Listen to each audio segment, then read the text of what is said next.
আসসালামু আলাইকুম dear viewers, English language হাববিডি থেকে সবাইকে স্বাগত জানাচ্ছি আমার আজকের ভিডিও লেকচারে। আমার আজকের ভিডিও লেকচারটি হচ্ছে solution to English questions with explanation. আমি ৩ মে ২০২৫ তারিখে অনুষ্ঠিত আর্থিক প্রতিষ্ঠান বিভাগের ৬০ মুদ্রাক্ষরিক কম্পিউটার অপারেটর পদের লিখিত পরীক্ষার ইংরেজি প্রশ্ন ব্যাখ্যাসহ সমাধান করব। ভিডিওটি শেষ পর্যন্ত দেখুন, আশা করি উপকৃত হবেন ইনশাআল্লাহ। চ্যানেলটি সাবস্ক্রাইব করুন, নিয়মিত আপডেট পেতে বেল আইকনে ক্লিক করে রাখুন।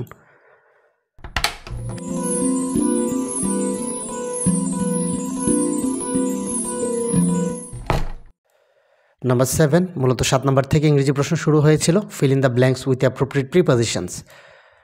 এতে আছে হি never schemes dash the tax. তো আমরা জানি যে স্কিম মানে হচ্ছে কোনো সারফেস বা কোনো কিছুর উপর দিয়ে ভাষা দৃষ্টিতে বা খুব দ্রুত গতিতে দেখে যাওয়া। তো স্কিম মানে হচ্ছে কোনো কিছুকে অনেকটা স্ক্যানিংয়ের মতো দ্রুত গতিতে কোনো কিছু দেখে যাওয়া। So he never skims through the text হবে এখানে through. Number B, the stars are shining dash the world. অর্থাৎ তারাগুলো পৃথিবীতে জ্বলজ্বল করতেছিল। তো এখানে সেই অর্থে এখানে শাইনিংয়ের সাথে ইন ব্যবহৃত, in the world. Number C, Sheila poured the coffee dash the glass. Pour হচ্ছে আর কোনো কিছু ঢালা।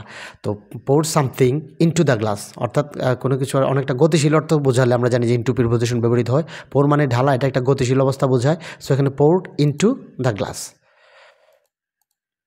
Number D, Rony is going dash the street. তো রনি স্ট্রিট, আমরা জানি যে রাস্তা দিয়ে হাঁটা, অর্থাৎ রাস্তার পাশ বরাবর হাঁটা, পাশাপাশি হাঁটা, যেটা অর্থাৎ রাস্তা যেদিকে গেছে সেদিকে হাঁটাটাকে বলা হয় অ্যালং। আর যদি আমরা এক পাশ থেকে রাস্তার অপর পাশে যাই সেটাকে বলা হয় অ্যাক্রস। অর্থাৎ যে কোনো একটা আমরা এখানে ব্যবহার করি, রনি ইজ গোয়িং অ্যাক্রস অথবা along the street. Take me dash the airport, অর্থাৎ আমাকে এয়ারপোর্টে নিয়ে যাও। তো টেক মি সামহোয়ার টু, অর্থাৎ টেক মি টু সামহোয়ার, এখানে টেকের সাথে টু ব্যবহৃত হয়। Number 8, change the parts of speech according to the direction given in the bracket. যেমন আছে লাফ, লাফ অর্থ হাসাহাসি করা, এটা নাউন চাওয়া হয়েছে। আমরা জানি নাউন হচ্ছে লাফের লাফটা, হাসি। নাম্বার বি, হ্যান্ড, হ্যান্ড অর্থ হচ্ছে যে আমরা জানি যে হাত, এটার ভার্ব চাওয়া হয়েছে, যেটার অর্থ হচ্ছে হাত লাগানো বা সাহায্য করা। তো হ্যান্ডের ভার্ব আবার হ্যান্ড নিজেই হয়, অর্থাৎ হ্যান্ড। নাম্বার সি, ট্রু, এটা হচ্ছে অ্যাডজেক্টিভ, এটার নাউন চাওয়া হয়েছে সত্য। তো ট্রু এর নাউন হচ্ছে ট্রুথ, সত্যবাদিতা। নাম্বার ডি, পিপুল এর অ্যাডজেক্টিভ, পিপুল মানে হচ্ছে মানুষ বা জনগণ। তো এখানে এটার অ্যাডজেক্টিভ চাওয়া হয়েছে জনবহুল, যেটাকে আমরা বলি পপুলাস। তারপর লস, LOSS লস, এটা হচ্ছে নাউন মানে হারা কোনো কিছু। আর ভার্ব এটার ব্যবহার করতে বলছে হারানো, যেটা হচ্ছে LOS লস মানে হারানো। Number 9, translate into English. ঠান্ডায় জল জমে যায়। তো ঠান্ডায় জল জমে যায়, তো এখানে যে ক্রিয়া হচ্ছে জমে যায়। তো জমে যাওয়া ইংরেজি হচ্ছে ফ্রিজ। যেহেতু সাবজেক্ট হচ্ছে যে জল অর্থাৎ water, so third person singular number, তার সাথে এস বাই ইয়েস হবে। আর এটা প্রেজেন্ট টেন্স হবে, কারণ এটা চিরন্তন সত্য ঘটনা। তাহলে water freezes in the cold, ঠান্ডা মানে হচ্ছে cold, water freezes in the cold. তো ট্রান্সলেশনের ক্ষেত্রে প্রথমত আমাদেরকে ক্রিয়াটা বের করতে হবে। মেয়েটি কান্নায় ভেঙে পড়লো। তো মেয়েটি কান্নায় ভেঙে পড়লো, ভেঙে পড়া ইংরেজি হচ্ছে বার্স্ট ইনটু। আর বার্স্ট আউট অর্থ হচ্ছে হাসিতে ফেটে পড়া। কান্নায় ভেঙে পড়া ইংরেজি হচ্ছে বার্স্ট ইনটু। তার মানে the girl burst into tears, যেহেতু পাস্ট টেন্সে আছে এই জন্য বার্স্টটি ব্যবহৃত হয়েছে। প্রেজেন্ট টেন্সে হলে বার্স্ট হতো, এস হতো।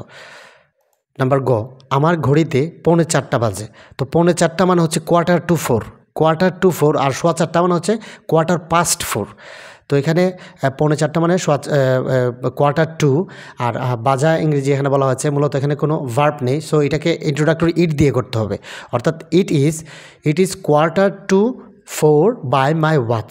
ইট is quarter to 4 by my watch, অর্থাৎ আমার ঘড়িতে 3:45 বাজে। নাম্বার ঘ, আমরা ম্যাচটি জিততে পারতাম। তো এখানে মূলত জিততে পারতাম, এগুলো বাস্তবের সম্মান, অর্থাৎ জিতিনি, জিততে পারতাম। তো যেহেতু এটা এই ধরনের সেন্টেন্সগুলিকে আমরা মূলত পারফেক্ট কন্ডিশনাল দিয়ে করি, অর্থাৎ উড হ্যাভ, কুড হ্যাভ অথবা মাইট হ্যাভ দিয়ে। অর্থাৎ আমরা ম্যাচটি জিততে পারতাম, we could have won the match অথবা we would have won the match. তারপর ও নাম্বার আছে, দোয়াতে কি কালি নেই। তো এখানে ক্রিয়া নেই, যেহেতু তাকে আমরা ইজ দিয়ে করতে হবে। তাহলে হবে is there no ink in the ink pot. এটার অর্থ হচ্ছে is the no ink in the ink pot. Ink pot মানে হচ্ছে দোয়াত। Number 10, transform the following sentences according to the direction given in the bracket.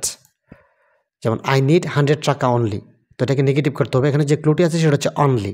তো আমরা জানি only থাকলে যদি ব্যক্তি বোঝায় তাহলে নাথিং, নান বাট, আর বস্তু বোঝালে নাথিং বাট। আর এখানে যদি টাকার কথা বলা হয়েছে, টাকা, বয়স, এগুলোর ক্ষেত্রে মূলত সেন্টেন্সটাকে নেগেটিভ করতে হবে এবং মোর দেন অথবা লেস দেন ইউজ করতে হবে। অর্থাৎ I do not need more than 100 টাকা, I do not need more than 100 টাকা হচ্ছে correct. Number B, only Allah can help you, negative করতে হবে। তো এখানে অনলি আছে এবং আল্লাহ আছে, এখানে একটা সত্তা বোঝানো হয়েছে, সুতরাং নান বাট হবে, none but Allah can help you. Number C, it was a very terrible sight, এটাকে আমাদের এক্সক্লেমেটরি সেন্টেন্স করতে হবে। তো আমরা জানি যে এক্সক্লেমেটরি সেন্টেন্স একটা ওয়ার্ড দিয়ে শুরু হয়, হাউ দিয়ে শুরু হয়। যেহেতু আর্টিকেল, তারপরে এখানে অ্যাডজেক্টিভ এবং নাউন আছে, অর্থাৎ আর্টিকেল, অ্যাডজেক্টিভ, নাউন, এই পুরো কম্বিনেশনটা যদি থাকে তাহলে আমরা এটা ওয়ার্ড দিয়ে করব। অর্থাৎ what a terrible sight it was, what a terrible sight it was হচ্ছে কারেক্ট। তারপর very few subjects are so easy as English, এটাকে কম্পারেটিভ করতে হবে। তো ভেরি ফিউ থাকলে আমরা জানি যে মোস্ট আদার ব্যবহৃত হয়। So English is easier than most other subjects হচ্ছে এখানে correct, English is easier than most other subjects. তারপর E, there is no mother who does not love her child, এটাকে অ্যাসার্টিভ করতে হবে। এটা আমরা সবাই জানি, every mother loves her child. So viewers, thank you for watching this video. যদি ভিডিওটি ভালো লাগে তাহলে একটি লাইক দিন, আর যদি কোনো প্রশ্ন থাকে সেটা কমেন্ট সেকশনে জানান, আর শেয়ারের মাধ্যমে অবশ্যই অন্যদের দেখার সুযোগ করে দিবেন।